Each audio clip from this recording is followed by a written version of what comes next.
Nah, Bapak Ibu Saudara sekalian kasih, pada kesempatan ini kembali kita akan belajar dari Kisah Rasul pasal 11 ayat yang ke-26. Kisah Rasul pasal 11 ayat yang ke-26. Kembali kita akan belajar dari kebenaran ini. Mereka tinggal bersama-sama dengan jemaat itu 1 tahun lamanya, sambil mengajar banyak orang. Di Antiokhia lah murid-murid itu pertama kalinya disebut Kristen. Telah dijelaskan sebelumnya bahwa kekristenan bukan sekedar agama. Bukan sekedar agama. Di mana orang hanya mengikuti ritual dan seremonial keagamaan yang dikemas dalam bentuk liturgi di dalam gereja, di dalam sebuah ibadah.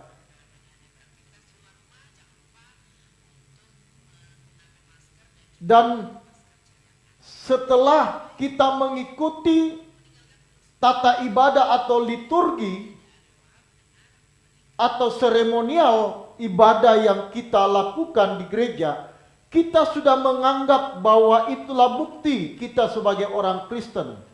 Itulah bukti bahwa kita sudah mengikuti Tuhan Yesus dengan baik dan benar.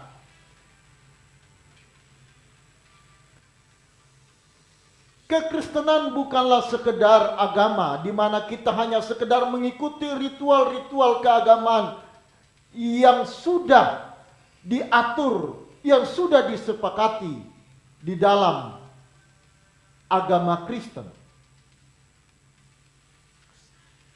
Kekristenan adalah jalan hidup. Saya sudah menyampaikan bahwa Tuhan Yesus datang bukan untuk mendirikan, membuat agama baru yang ada di tanah Palestina di luar Yudaisme atau agama Yahudi.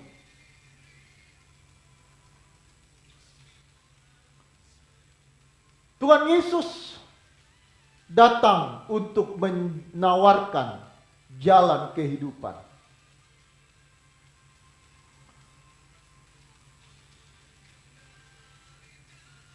Jalan kehidupan inilah yang harus dijalani oleh setiap orang yang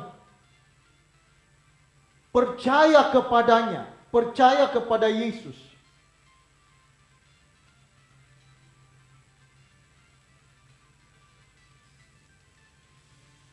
Oleh sebab itu dia berkata di dalam Yohanes pasal 14 ayat yang ke-6,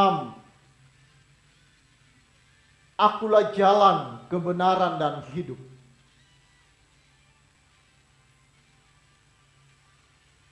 Kita tidak boleh hanya sekedar meyakini bahwa dia adalah jalan, kebenaran, dan hidup. Kita dianggap Kristen bukan hanya sekedar karena kita setuju bahwa Yesus adalah jalan, kebenaran, dan hidup, atau meyakini secara akal bahwa Yesus adalah jalan, kebenaran, dan hidup. Itu belumlah jaminan. Belumlah jaminan. Itu baru langkah awal. Yang penting adalah bagaimana kita menjalaninya. Oleh sebab itu ayat ini tendensinya bukan hanya kalimat awal, tak kala Tuhan Yesus berkata, Akulah jalan, kebenaran, dan hidup.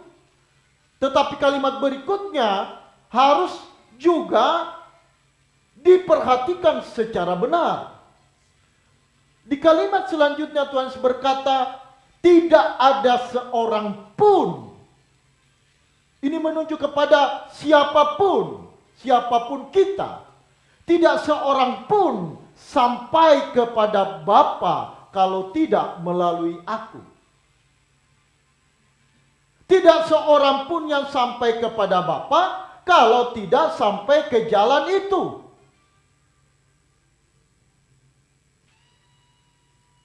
Nah, Bapak Ibu Saudara sekalian yang kekasih, jadi panggilan kita adalah mengikuti jalan yang sudah dilalui oleh Tuhan Yesus, yang juga kita harus lalui. Barulah benar-benar jalan itu membawa kita kepada Bapa di sorga. Jadi bukan sekedar yakin dan setuju di dalam pikiran. Sebab kalau sekedar yakin dan setuju dalam pikiran, itu tidak membawa dampak dalam hidup kita. Dan terbukti orang-orang Kristen yang seperti ini, orang-orang yang memiliki paradigma, mindset seperti ini, hidupnya pasti tidak memiliki gairah untuk mencari Tuhan. Jangankan gairah mencari Tuhan, gairah untuk ikut ibadah saja tidak punya. Sehingga tidak ada dampak dalam kehidupannya. Dia hanya berstatus sebagai orang Kristen. Maksud saya beragama Kristen. Dia hanya berstatus beragama Kristen. Ditandai dengan aksesoris kekristenan. Apakah ke gereja, pakai kalung salib, dan aksesoris lainnya. Padahal bukan itu yang menentukan kita Kristen atau tidak. Dan saya sudah jelaskan apa itu Kristen, Bapak Ibu. Nah, sekarang kita lebih menyelami dari makna Kristen ini. Dia datang ke dalam dunia sebagai penebus, menjadi korban yang olehnya kita diselamatkan. Tetapi bukan hanya itu. Bukan hanya itu. Dia datang ke dalam dunia juga menjadi contoh. Supaya orang bisa sampai kepada Bapa, Tuhan Yesus memberikan contohnya, jalannya, model jalan itu seperti apa. Jalannya seperti yang dilalui oleh Tuhan Yesus. Nah, ini yang harus benar-benar kita mengerti, Bapak Ibu Saudara sekalian kasih. Sehingga saudara dan saya tidak hanya menyandang status beragama Kristen. Sebab itu tidak membawa saudara dan saya kepada keselamatan. Jangankan Anda berstatus sebagai orang yang beragama Kristen. Saya pun yang berstatus sebagai pendeta, kalau tidak mengikuti, tidak melalui jalan yang ditunjukkan oleh Tuhan Yesus, tidak akan sampai kepada Bapa. Kekristenan adalah jalan kehidupan. Artinya bahwa orang yang mengikuti jalan itu barulah disebut Kristen. Jalan yang mana? Jalan yang telah diajarkan, ditunjukkan, dan diperagakan oleh Tuhan Yesus. Nah, nanti kita akan lihat model jalan yang dilalui, dimiliki oleh Tuhan Yesus yang juga saudara dan saya harus miliki. Jadi memeluk agama Kristen belumlah jaminan seseorang mengikuti jalan yang Yesus ajarkan. Betapa banyak orang yang menyebut dirinya Kristen tetapi tidak mengikuti jalan yang ditunjukkan oleh Tuhan Yesus yang ditulis dalam Injil. Nah, banyak orang beralasan bagaimana kita tahu jalan yang disampaikan, dicontohkan oleh Tuhan Yesus. Sekarang Tuhan Yesus sudah tidak ada dalam dunia. Betul. Tuhan Yesus tidak ada lagi dalam dunia. Dia telah naik ke surga. Tetapi jalan yang telah dilalui, telah direkam, telah ditulis oleh para murid yang kemudian oleh ilham Roh Kudus dituliskan dalam Injil. Jadi kalau saudara mau tahu Bagaimana gaya Tuhan Yesus, pola pikir Tuhan Yesus, jalan hidup Tuhan Yesus. Bagaimana kehidupan Tuhan Yesus setiap hari. Baca Injil. Mereka tidak melabeli mereka sebagai sebuah agama baru yang disebut Kristen. Tetapi orang-orang di luar mereka lah yang melabeli, yang memberi status kepada mereka sebagai Kristen. Itulah yang disampaikan dalam pembacaan kita tadi. Di dalam Kisah Rasul pasal 11 ayat yang ke-26 tadi. Ya. Kalau Bapak Ibu memperhatikan, di situ dikatakan bahwa di Antiokhia lah murid-murid itu untuk pertama kalinya disebut Kristen. Ya. Jadi bukan dari mereka yang mempromosikan bahwa saya Kristen. Nah, apa yang membuat orang menyebut mereka sebagai Kristen? Seperti yang sudah saya jelaskan beberapa waktu yang lalu. Mereka disebut Kristen karena mereka memiliki gaya hidup, cara hidup, pola pikir seperti Kristus. Jadi Kristen artinya seperti Kristus. Kristen itu artinya seperti Kristus. Dan seperti yang saya sudah jelaskan, bahwa pada mulanya kata Kristen sebenarnya sebuah olokan atau sebuah ejekan. Nah, dengan demikian dapat dipahami bahwa Kristen bukanlah sebuah status, tetapi sebuah keberadaan. Sekali lagi, Kristen bukanlah sebuah status, tetapi sebuah keberadaan. Keberadaan di sini maksudnya adalah kondisi yang sesungguhnya yang mewarnai kehidupan seseorang. Dalam hal ini, kehidupan para murid yang diwarnai oleh ajaran dan pola hidup dari sang guru mereka, yaitu Yesus Kristus dari Nazaret. Nah, sekarang kalau kita menganggap atau menyebut diri kita Kristen, apakah kita sudah mengikuti dan melalui jalan kehidupan yang diajarkan serta diperagakan oleh Tuhan Yesus? Saya ulangi pertanyaan ini. Apakah kita sudah mengikuti dan melalui jalan kehidupan yang diajarkan serta diperagakan oleh Tuhan Yesus?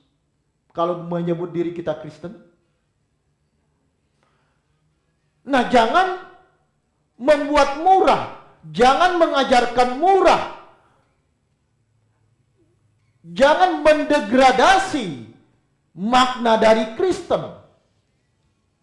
Jangan ditawarkan murah.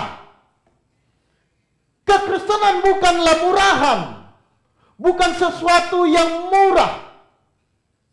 Kekristenan sesuatu yang mahal, yang merupakan keberadaan dari orang-orang yang menghidupi ajaran Tuhan Yesus. Sebelum Tuhan Yesus naik ke sorga, pesan akhir yang merupakan pesan sangat penting yang disampaikan kepada para murid, yaitu yang terdapat di dalam Matius pasal 28 ayat yang ke-19. Karena itu pergilah, jadikanlah semua bangsa muridku dan baptislah mereka dalam nama Bapa, Anak dan Roh Kudus. Ya. Nah, di sini dikatakan oleh Tuhan Yesus yang merupakan kata kerja utama, muridkanlah, jadikanlah semua bangsa muridku. Ini pesan Tuhan Yesus, ini perintah Tuhan Yesus kepada para murid. Jadikan semua bangsa muridku, mateteusate, muridkanlah. Jadikan semua bangsa muridku. Ya, jelas. Jadikan semua bangsa muridku. Murid siapa? Murid Tuhan Yesus. Murid Tuhan Yesus.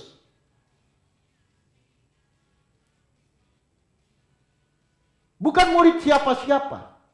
Bukan murid gereja. Bukan murid organisasi. Bukan murid orang tertentu. Tuhan Yesus berkata, jadikan semua bangsa muridku.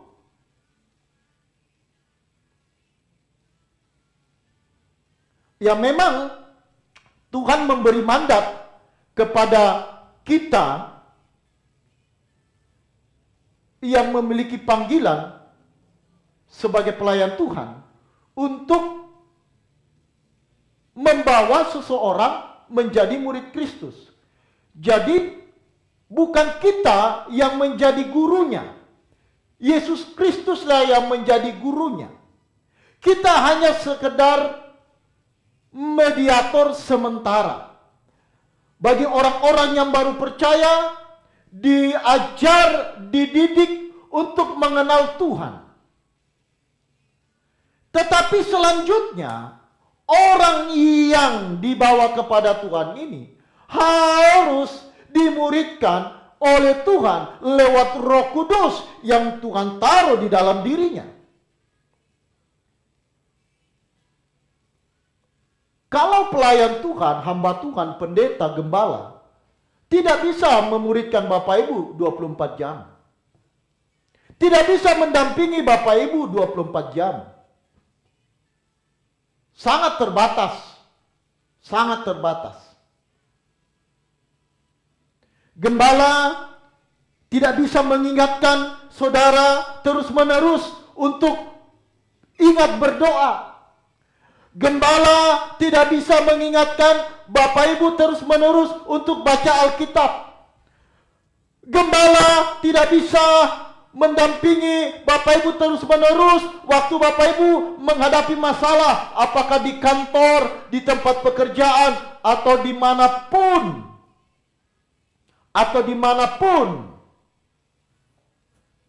Terbatas.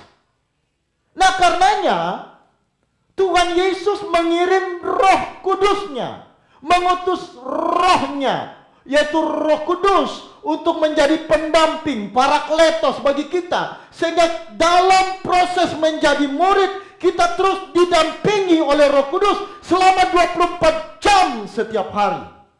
Roh Kudus akan mengingatkan kita akan segala hal yang tidak berkenan di hadapan Tuhan dan juga menuntun kita kepada segala kebenaran, menuntun kita kepada segala kebenaran setiap saat, dimanapun kita berada, apapun yang kita lakukan.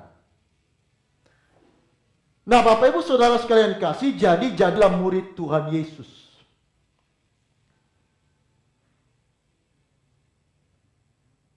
Jangan hanya sekedar fanatik terhadap organisasi, fanatik dengan sinode, fanatik dengan agama kita. Yang penting adalah kita harus fanatik dengan Tuhan. Artinya bahwa kita harus sungguh-sungguh sangat mengasihi Tuhan lebih dari siapapun dan apapun. Dan kita harus tunduk mutlak kepadanya dengan mengikuti segala kehendaknya. Tentu Bapak Ibu harus loyal untuk membantu pekerjaan Tuhan di organisasi, di gereja Anda masing-masing. Tetapi keloyalan kita, fanatisme kita, ekstrim kita, yang utama adalah bagaimana kita mengasihi Tuhan dengan segenap kehidupan kita. Nah, Bapak Ibu Saudara sekalian kasih, jadi Tuhan Yesus memerintahkan kepada murid untuk menjadikan semua orang murid. Ya. Menjadikan semua orang murid. Muridkanlah. Nah, Bapak Ibu Saudara sekalian kasih, jadi inilah perintah yang terus diikuti oleh para murid. Inilah yang dilaksanakan oleh para murid atau para rasul. Karenanya Bapak Ibu, kalau Bapak Ibu membaca kitab para rasul, semua orang percaya yang mengikuti ajaran Tuhan Yesus pada saat itu setelah pencurahan Roh Kudus disebut murid. Disebut murid, belum disebut Kristen. Apalagi dianggap sebagai sebuah agama baru. Tidak. Kalau Bapak Ibu membaca Kisah Para Rasul misalnya. Kisah Para Rasul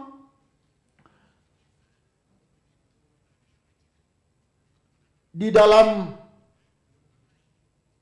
Kisah Rasul 6 ayat yang ke-7, Kisah Rasul 6 ayat yang ke-7,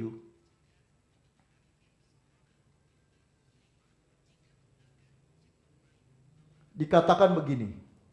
Kisah Rasul 6 ayat ke-7. Firman Allah makin tersebar dan jumlah murid di Yerusalem makin bertambah banyak. Juga sejumlah besar imam menyerahkan diri dan percaya. Lihat Bapak Ibu. Dikatakan dan jumlah murid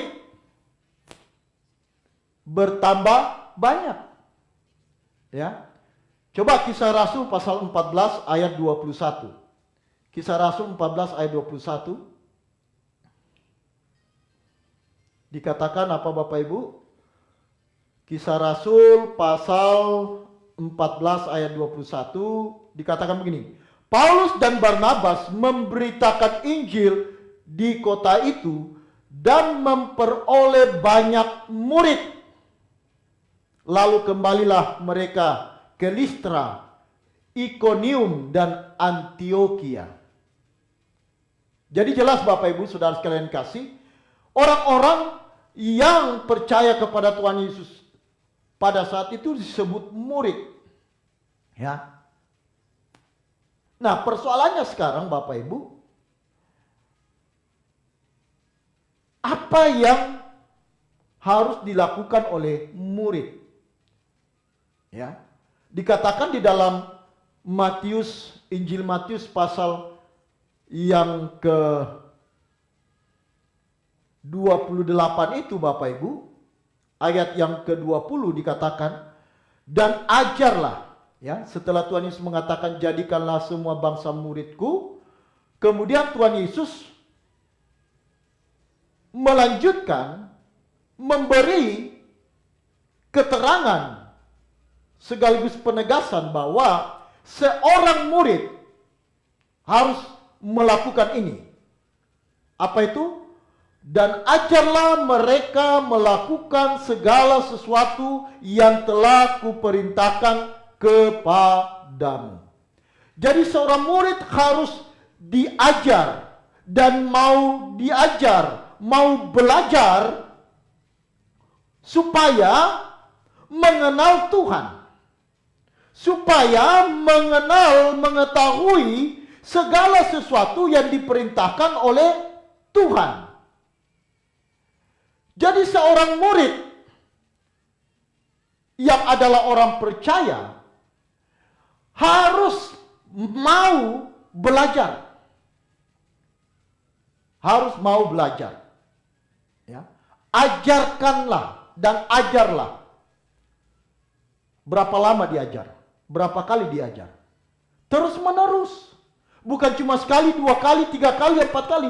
Diajar terus menerus. Dan seorang yang percaya harus mau diajar terus menerus. Jadi orang Kristen yang disebut Kristen adalah seorang murid. Adalah orang yang mau dimuridkan. Nah, apa buktinya bahwa dia seorang murid? Dia mau belajar. Dia mau diajar. Nah, kalau saudara sekarang berkata, aku orang Kristen, sudahkah Anda dan saya menjadi murid? Apa buktinya saudara adalah murid? Kalau saudara menjadi murid Tuhan Yesus, maka saudara dan saya harus belajar mengenal Dia dan mengenal atau melakukan perintah-perintahnya. Itu baru disebut murid. Nah, Bapak Ibu Saudara sekalian kasih, pertanyaannya adalah, kalau saudara seorang murid, saya seorang murid, apakah saudara sungguh-sungguh belajar? Apakah saudara sungguh-sungguh belajar? Kalau saudara menyebut diri orang Kristen, ingat orang Kristen itu adalah murid. Kalau saudara murid, sudahkah saudara belajar sungguh-sungguh mengenal Tuhan? Bapak Ibu baca Alkitab setiap hari? Baca Alkitab nggak setiap hari? Bapak Ibu dengar khotbah nggak setiap hari? Bapak Ibu baca renungan rohani Kristen nggak setiap hari?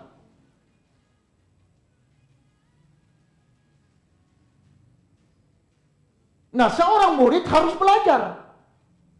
Kalau tidak mau belajar, Anda bukan seorang murid. Dan Anda bukanlah pengikut Kristus.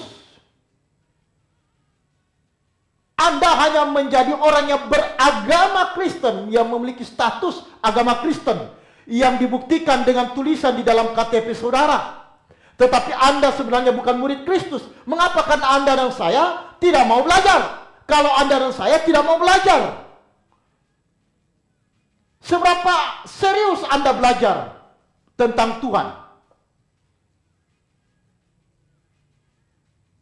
Sudahkah sungguh-sungguh Anda dan saya belajar setiap hari untuk mengenal Dia?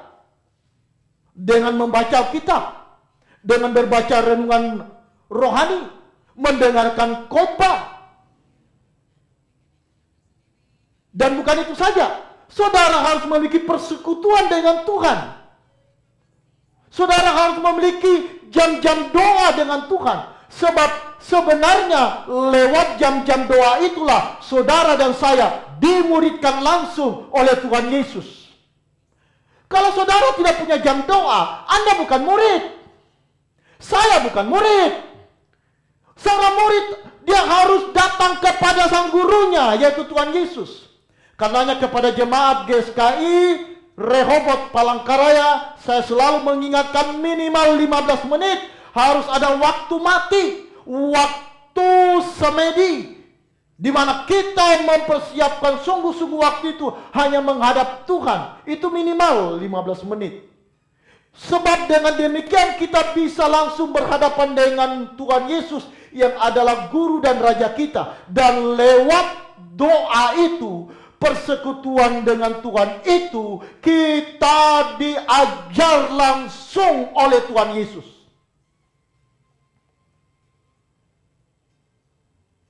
Diajar langsung oleh Tuhan Yesus.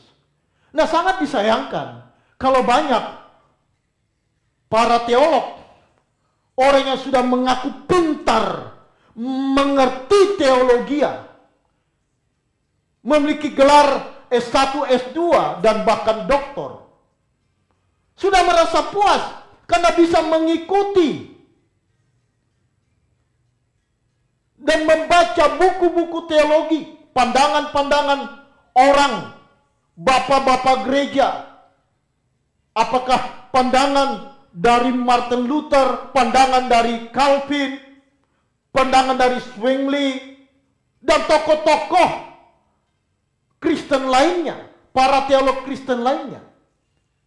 Dan mereka menganggap puas, apalagi kalau bisa membuat rumusan-rumusan teologi, sistematika teologi, membuat jurnal-jurnal teologi. Itu baik, itu bagus, tetapi itu belumlah cukup untuk sungguh-sungguh bisa menjadi murid. Saudara dan saya harus punya waktu untuk diajar langsung oleh Tuhan Yesus lewat doa secara pribadi. Disitulah saya dan saudara bisa berdialog dengan Tuhan, Sang Guru Agung itu. Dan dia menyiapkan dirinya 24 jam sehari, 7 hari dalam seminggu, 31 hari dalam sebulan, 365 hari setiap tahun. Tuhan siapkan waktunya untuk mengajar kita. Maukah kita untuk datang kepadanya belajar? Kalau Anda tidak memiliki persekutuan dengan sang guru itu, tidak punya waktu untuk berinteraksi secara langsung dengan guru itu, apa yang saudara dan saya bisa serap? Itulah mengapa semua rumusan teologi hanya di pikiran.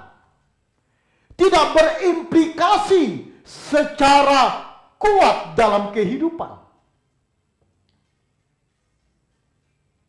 Nah, Bapak Ibu Saudara sekalian yang kekasih, karenanya kalau saudara seorang murid, saudara sungguh-sungguh memiliki waktu untuk duduk di hadapan Tuhan Yesus, menyiapkan waktu di hadapan Tuhan Yesus untuk diajar secara langsung oleh Dia. Kalau tidak, pasti yang kita serap bukan pikirannya, yang kita serap pasti bukan perasaannya, yang kita serap pasti bukan keinginannya, yang kita serap bukan gairahnya, pasti bukan gairahnya yang kita serap, tetapi gairah dunia yang dibungkus dengan berbagai macam aksesoris rohani. Tapi sebenarnya di dalam diri kita tidak memiliki gairah ilahi, gairah Kristus. Akhirnya kita tidak lebih dari ahli Taurat dan orang Farisi yang cakap berteologi, hebat berdebat, tetapi tidak memiliki gairah Kristus, tidak memiliki perasaan Kristus, sebab dia tidak menyiapkan waktu untuk duduk diam di hadapan Sang Guru Agung untuk diajar secara langsung. Karenanya gereja itu harus menjadi mediator sementara, tidak bisa selamanya. Sebab saudara harus berhubungan langsung dengan Guru Agung. Saya sebagai gembala hanya asisten, pembantunya. Saya hanya pembantunya sementara. Saudara saya bimbing untuk bertemu langsung dengan Sang Guru Agung Tuhan Yesus, bukan kepada saya. Saudara dan saya tidak boleh menjadikan saya guru sejati. Guru sejatinya adalah Kristus Yesus Tuhan. Saya hanya pembantunya yang membawa saudara, membimbing, mementori saudara untuk bertemu dengan Guru Agung. Selanjutnya, saudara dan saya sendiri harus berhubungan langsung dengan Dia. Dan untuk menjadi murid, ada syarat, ada harga yang harus dibayar untuk menjadi murid Yesus. Dikatakan di dalam Lukas pasal 9 ayat yang ke-57, Lukas 9 ayat yang ke-57, Lukas 9 ayat 57, ketika Yesus dan murid-muridnya melanjutkan perjalanan mereka, berkatalah seorang di tengah jalan kepada Yesus, "Aku akan mengikut engkau kemana saja engkau pergi." Wah, ini hebat, luar biasa orang ini. Tetapi Yesus berkata kepadanya, "Serigala punya liang, burung punya sarang, tetapi anak manusia tidak mempunyai tempat untuk meletakkan kepalanya." Saya sudah singgung minggu lalu bahwa untuk menjadi murid itu tidak mudah. Ada syarat yang harus dipenuhi. Nah, berdasarkan ayat ini Bapak Ibu, konteks ayat ini, kalau kita memperhatikan, guru-guru pada zaman Tuhan Yesus itu punya murid-murid yang mengikuti setiap saat kemanapun sang guru pergi.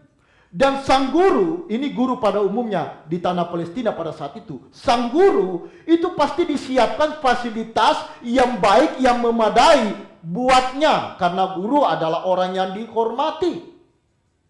Ya, disiapkan fasilitas yang bagus, makanannya, minumannya, tempat tidurnya atau tempat menginapnya. Ya, begitu guru pada umumnya yang ada pada saat itu. Tetapi Yesus berbeda. Guru yang satu ini berbeda.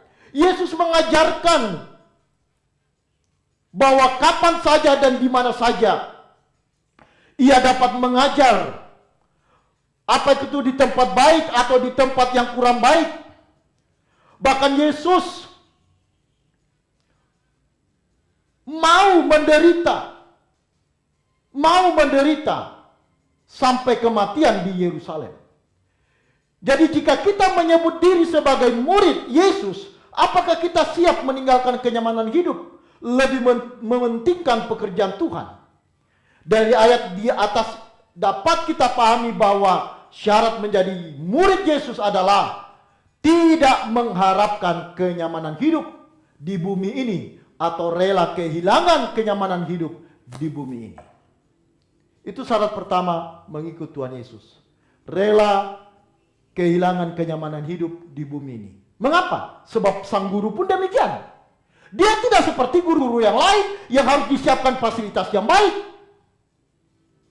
Tetapi dia justru rela menderita, membagi hidupnya bagi orang lain. Dia tidak diperlakukan istimewa, tetapi dia menghamba dan rela menderita. Dan itulah yang harus diikuti oleh para murid. Nah, Bapak Ibu Saudara sekalian kasih, ini berarti bahwa kita harus sependeritaan dengan Yesus.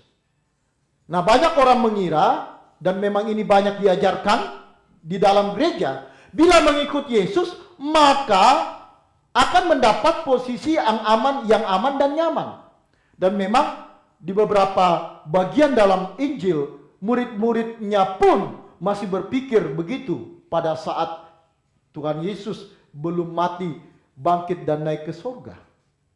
Mereka masih mengikut Tuhan Yesus dengan paradigma seperti para murid mengikuti guru yang lainnya, dan berharap gurunya menjadi orang yang terhormat dan mereka pun ikut dihormati. Gurunya diperlakukan dengan nyaman, maka dia pun mendapat kenyamanan. Nah, di dalam kekristenan tidak demikian. Kalau kita mengikut Tuhan Yesus, tidak demikian. Karenanya Tuhan Yesus sendiri berkata bahwa serigala punya liang, burung punya sarang, anak manusia tidak punya tempat untuk meletakkan kepalanya. Nah, itu berarti bahwa mengikut Tuhan Yesus itu tidak mudah. Tidak mudah.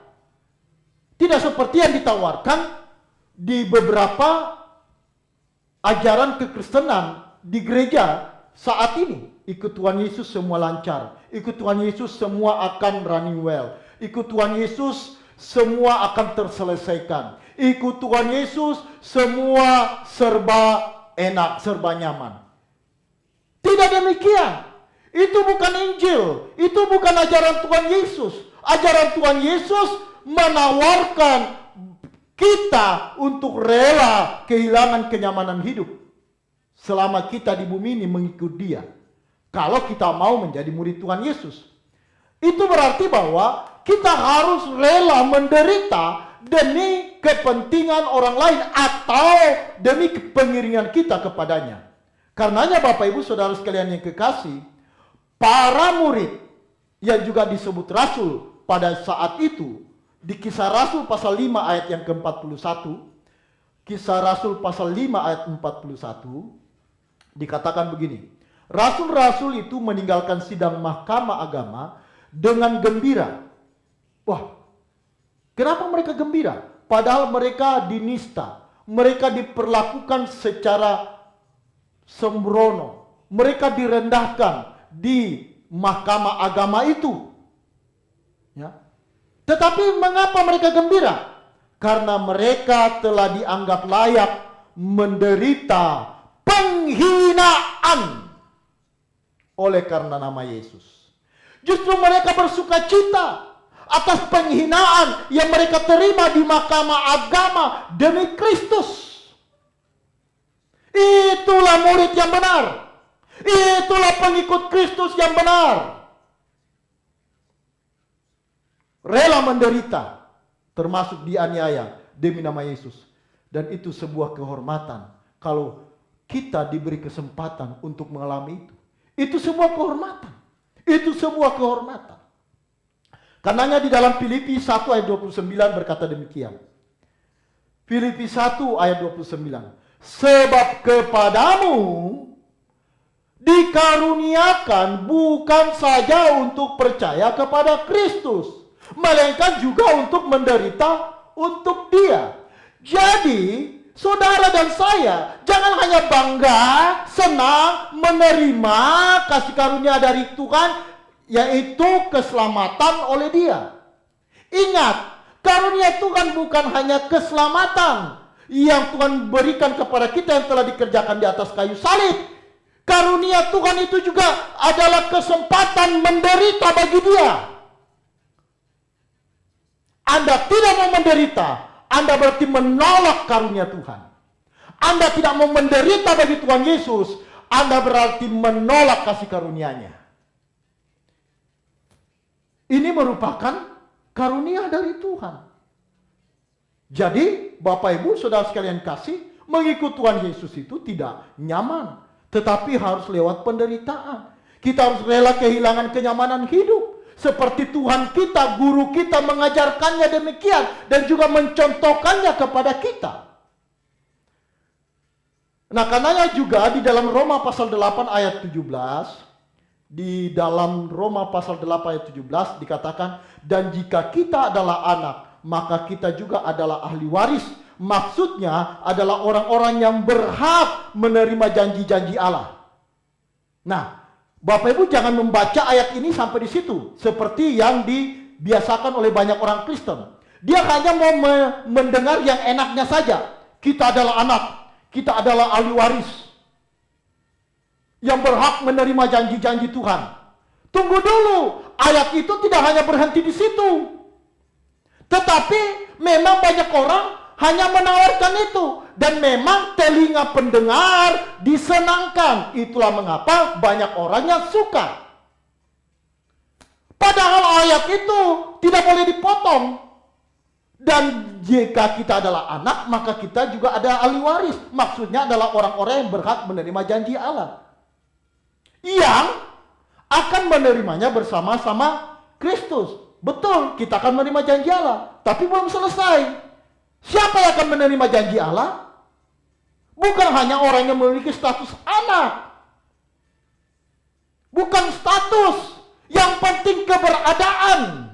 Karenanya, yang berhak di situ dikatakan ayat selanjutnya, maksud saya kalimat selanjutnya di ayat yang sama, yaitu jika kita menderita bersama-sama dengan Dia, supaya kita juga dipermuliakan bersama-sama dengan Dia. Kalau saudara seorang murid, saudara harus rela menderita bagi guru dalam pengiringan saudara dan saya untuk mengikuti ajaran sang guru. Dan kalau saudara menganggap diri sebagai anak Allah, Bapak, Ibu, dan saya harus juga rela menderita bagi Tuhan Yesus, supaya saudara dipermuliakan oleh Tuhan Yesus. Tidak ada orang yang dipermuliakan tanpa penderitaan. Sekarang saya mau tanya, atau tanya kepada diri kita sendiri, sudahkah kita menderita bagi Kristus? Sudahkah kita menderita bagi Kristus? Atau saya ke belakang, ya? Apakah saudara yakin bahwa saudara adalah anak Allah? Apakah saudara yakin bahwa saudara akan dipermuliakan nanti bersama Kristus? Kalau saudara berkata yakin, yakin Pak. Apa buktinya? Apa buktinya? Sudahkah saudara menderita bagi Kristus? Penderitaan apa yang sudah saudara persembahkan, yang saudara sudah alami demi kepentingan Kristus? Kalau tidak, Anda jangan mengharapkan kemuliaan bersama dengan Tuhan Yesus, sebab hanya orang-orang yang menderita bersama dengan Dia yang akan dipermuliakan bersama dengan Dia. Ingat, tidak ada kemuliaan tanpa salib. Tidak ada kemuliaan tanpa salib. Karenanya Bapak Ibu Saudara sekalian kasih, di dalam 2 Timotius 2 ayat yang ketiga, Rasul Paulus menasihatkan anak rohaninya Timotius berkata, ikutlah menderita sebagai seorang prajurit yang baik bagi Kristus atau dari Kristus Yesus. Nah, iblis mengupayakan kesejahteraan manusia di bumi agar manusia dapat melupakan Allah. Dan kuasa dunia akan membuat hidupmu semakin nyaman senyaman-nyamannya sampai engkau melupakan Tuhan. Sampai engkau melupakan Tuhan. Jadi jangan anggap kenyamanan yang saudara miliki itu adalah berkat Tuhan. Belum tentu. Jangan-jangan itu perangkap iblis yang membuat saudara hidup senyaman-nyamannya di bumi dan lupa bagaimana saudara ambil bagian dalam penderitaan pengiringan kepada Kristus dalam rangka melayani Kristus. Jangan terjebak. Belum tentu. Belum tentu itu berkat Tuhan. Jangan-jangan itu perangkap iblis bagi saudara. Mari kita sadar, mari kita siuman. Sebab tidak ada orang yang dipermuliakan kalau tidak menderita bagi Kristus. Amin.